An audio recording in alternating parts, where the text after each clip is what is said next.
Hi everyone, this is Dr. Nitin Chhoda with Ignition Time and welcome to my channel. Thank you so much for being a viewer. Thank you so much for being a subscriber.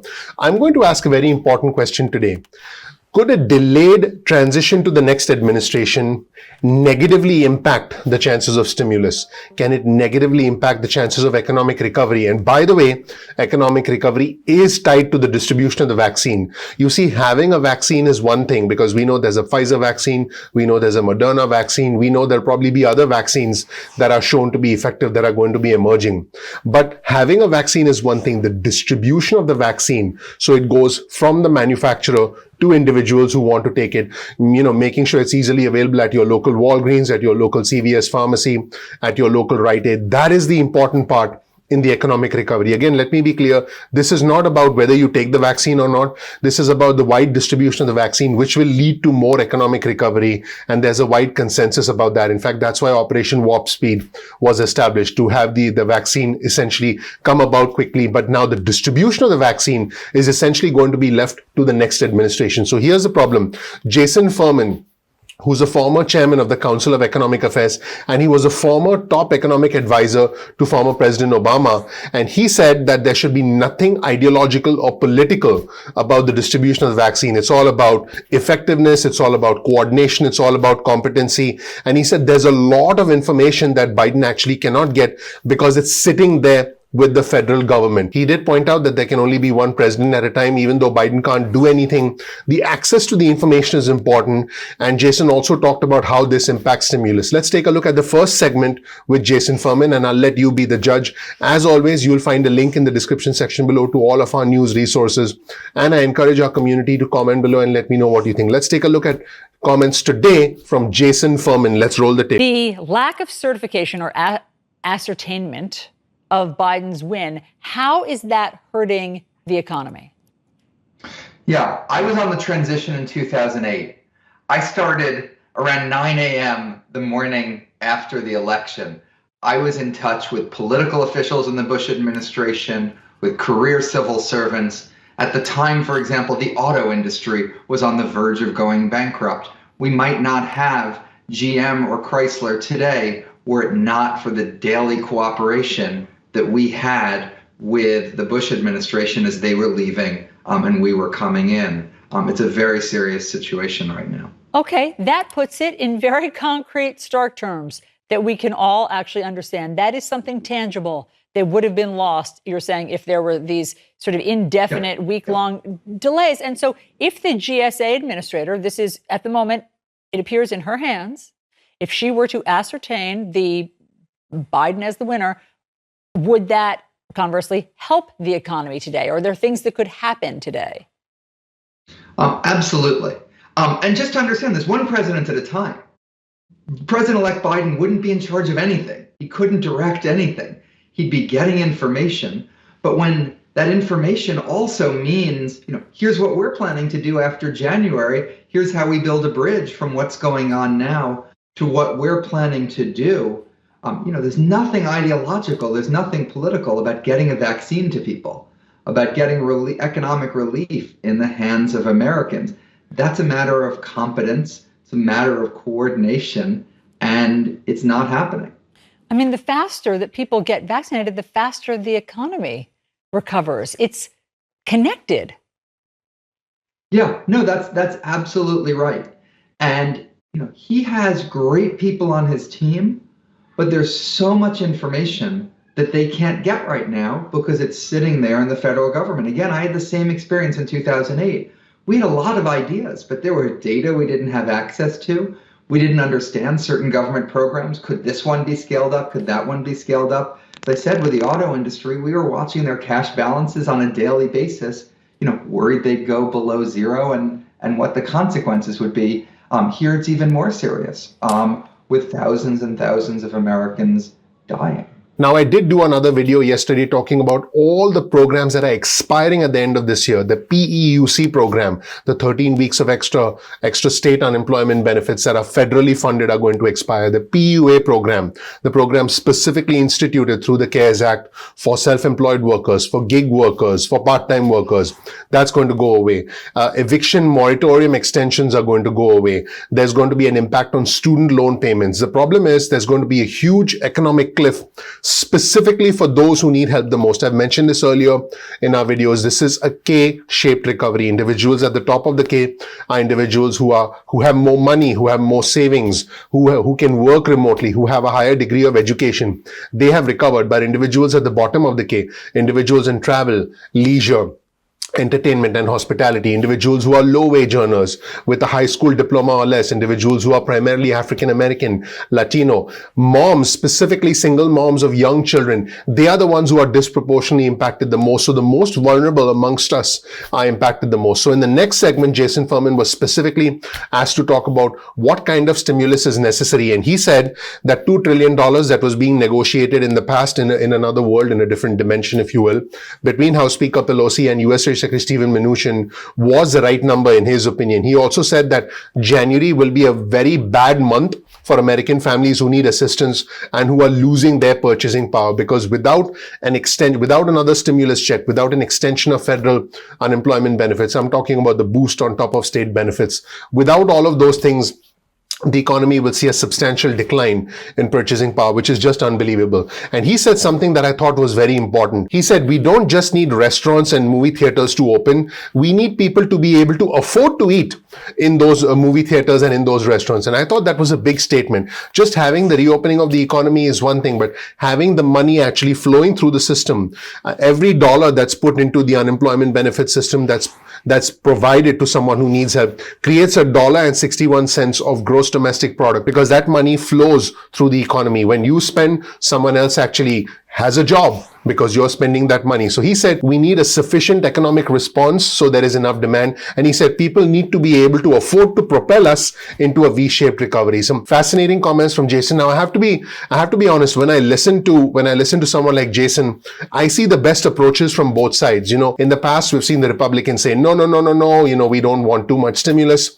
We've seen the Democrats say we want a massive stimulus. But what we need is a middle ground. We need a rational, a sane approach towards stimulus, which is intricately tied to the transition. Let's take a look at Jason Furman's segment, and I want you to let me know in the comment section below whether you agree or disagree. Let's roll the second segment of this clip. Yes, and obviously all of the financial repercussions of what's happening with the economy. Here are the things, the benefits that are going to expire at the end of this year. Okay, so basically a month plus from now.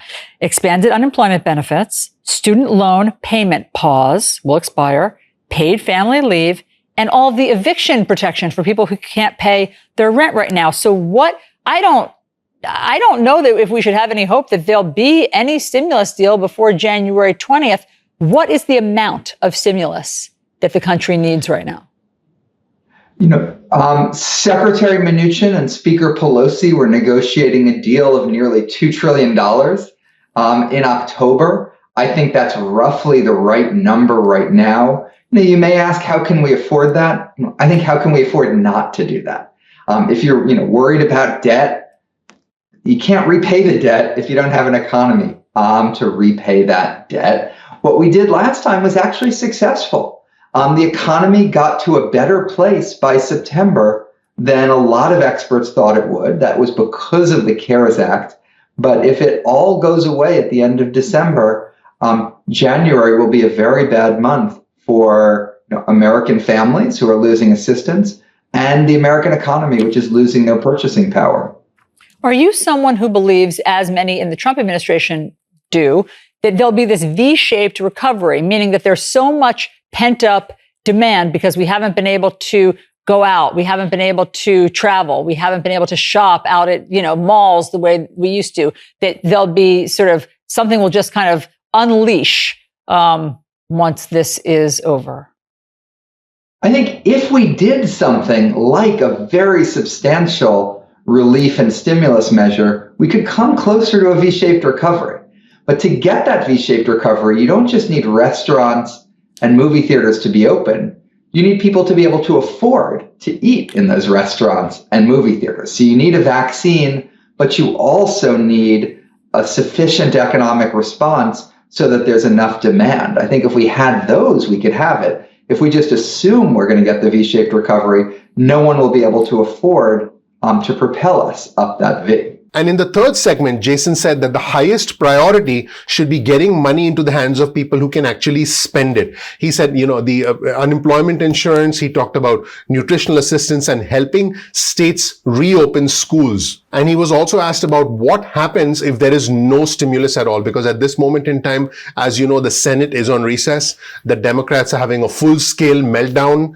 We have election officials like Katie Hobbs from Arizona getting death threats. And we have a president who's entirely focused on challenging the validity of the election. There's really no one taking an active role in bringing all sides together when it comes to stimulus. And he was specifically asked, what happens if there's no stimulus? Jason said, we will certainly have slower growth, negative growth potentially. And he said that there could potentially be a double dip recession. In other words, we had an economy that was going up. Then we had a recession immediately following the pandemic. We start to recover a little bit. And then we have another recession. That's what's called as a double dip recession. He said this could be a spiral where we have knock-on ramifications. If somebody doesn't spend money, somebody else's job goes away, and policymakers need to act as quickly as possible to address this problem. Now, keep in mind, in my case, for example, if I go to eat at a local diner, even if I do takeout, someone at the diner, the cook has a job. Now, if the cook is able to cook, he obviously needs supplies. He needs to get milk. He needs to get, vegetables. He needs to get meat, which are ordered locally. And then that local supplier has a job. So when one individual stops spending money, it creates knock-on ramifications. It creates a spiral effect towards around that local economy, which is the dangerous part, which is why small businesses are going essentially out of business. In fact, I did a video yesterday where I talked about small businesses being doomed. This was a quote from Jim Cramer, who said that it's because of Congress and it's because of the president. So definitely check out that video yesterday featuring Jim Cramer's comments. But let's take a look at what Jason said in the final segment of this interview. And I want you to be the judge. Let's roll the tape. What do you think specifically about something like, say, what Chuck Schumer is talking about and Elizabeth Warren about relieving $50,000 of student debt? Is that a good idea? Does that have any repercussions we should know about? I think the highest priority should be getting money in the hands of people most likely to spend it. I think the unemployed, nutritional assistance, help states deal with reopening schools and the like. $50,000, I think that's a lot of money. I don't know that that's as well targeted as I would like our economic measures to be. Okay, so last, if no stimulus happens before January 20th, what will happen in this country? We'll certainly have slower growth than we otherwise would have. We could easily have negative growth, something economists call a double dip recession.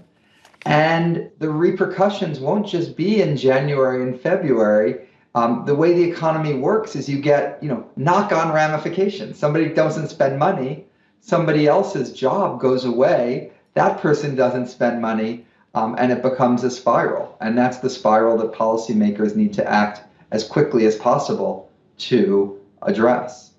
Thank you so much for watching, everybody. My name is Dr. Nitin Chhoda with Ignition Time. If you don't know anything about me, please check out my video. You'll learn more about who I am, what my journey has been like, and why you should listen to me. We release videos at 2 p.m. East Coast time most days of the week. That's 2 p.m. Get your cell phone out, send a text message with the word ignition or with the word time to 70,000, that's 70000. You'll get added to our SMS alerts list going forward. Now, if you want, you can also get added to our email list. Simply go to ignitiontime.com/alerts. That's ignitiontime.com/alerts, and you'll get added to our email list. You can opt out of the SMS list or the email list at any point in time that you want, no worries. Sometimes YouTube does not send out notifications on time. That just happens with technology. So all you have to do is simply go to youtube.com/ignition time. That's youtube.com/ignition time, and then bookmark our channel. This way you can visit the homepage of our channel and watch our videos at any point in time that you want. You're not dependent on the YouTube notifications. Speaking of notifications, follow us on Instagram. Our Instagram handle is ignition_time. That's ignition_time. We release exclusive content specifically for our Instagram community. You can also follow us on Twitter.